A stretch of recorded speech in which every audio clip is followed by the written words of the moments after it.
Assalamualaikum warahmatullahi wabarakatuh. Di sini saya Zulfa Fitria dan Cipda Ulia selaku perwakilan kelompok akan menjelaskan tentang penyakit Hirschsprung. Penyakit Hirschsprung merupakan salah satu jenis kelainan bawaan yang ditemukan pada bayi. Kelainan terdapat pada usus besar atau kolon berupa tidak adanya saraf pada salah satu bagian usus besar yang menyebabkan kontraksi usus terganggu. Penyakit Hirschsprung terjadi ketika saraf di usus besar tidak terbentuk dengan sempurna. Saraf ini berfungsi untuk mengontrol pergerakan usus besar. Oleh karena itu, jika saraf usus besar tidak terbentuk dengan sempurna, usus besar tidak dapat mendorong feses keluar. Akibatnya, feses akan menumpuk di usus besar. Penyebab masalah pada saraf tersebut belum diketahui secara pasti. Namun, ada beberapa kondisi yang diduga dapat meningkatkan resiko ketidaksempurnaan pembentukan saraf usus besar. Antara lain, yang pertama berjenis kelamin laki-laki, yang kedua memiliki saudara yang menderita penyakit Hirschsprung, yang ketiga memiliki orang tua trauma ibu yang pernah menderita penyakit Hirschsprung, dan yang keempat menderita penyakit bawaan lainnya yang diturunkan seperti Down syndrome dan penyakit jantung bawaan.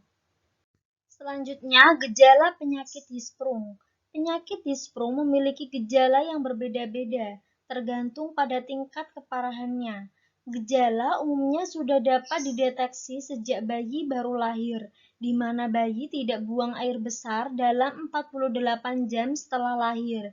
Selain bayi tidak buang air besar, di bawah ini ada gejala lainnya penyakit Hirschsprung pada bayi baru lahir.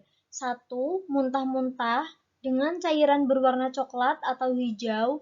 Yang kedua, perut buncit. Dan yang ketiga, rewel. Selanjutnya, saya akan menjelaskan tentang diagnosis penyakit Hirschsprung. Dokter anak akan menanyakan gejala yang dialami oleh anak dan melakukan pemeriksaan fisik, termasuk pemeriksaan kolok dubur. Jika pasien diduga menderita penyakit ini, dokter dapat melakukan beberapa tes tambahan seperti yang pertama ada foto ronsen. Foto ronsen dilakukan untuk melihat kondisi usus besar yang lebih jelas.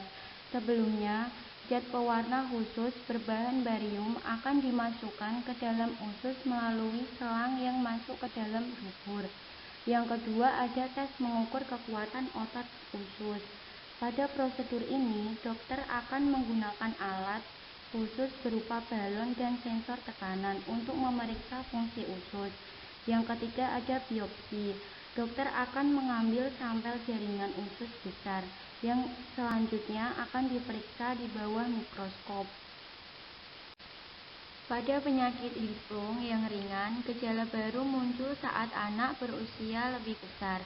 Gejala penyakit ini pada anak yang lebih besar terdiri dari yang pertama ada mudah merasa lelah, yang kedua perut kembung dan kelihatan buncit, yang ketiga sembelit yang terjadi dalam jangka panjang atau kronis, yang keempat kehilangan nafsu makan, yang kelima berat badan tidak bertambah, dan yang keenam ada tumbuh kembang terganggu. Selanjutnya, saya akan menjelaskan tentang pengobatan penyakit Hirschsprung. Pengobatan utama dari penyakit ini adalah dengan operasi. Operasi dilakukan pada usus besar dengan memotong bagian usus yang tidak memiliki sel saraf dan menyambungkan usus yang sehat.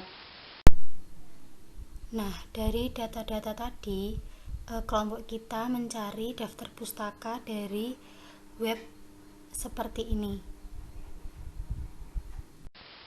Sekian penjelasan yang dapat kita sampaikan, kurang lebihnya mohon maaf. Wassalamualaikum warahmatullahi wabarakatuh.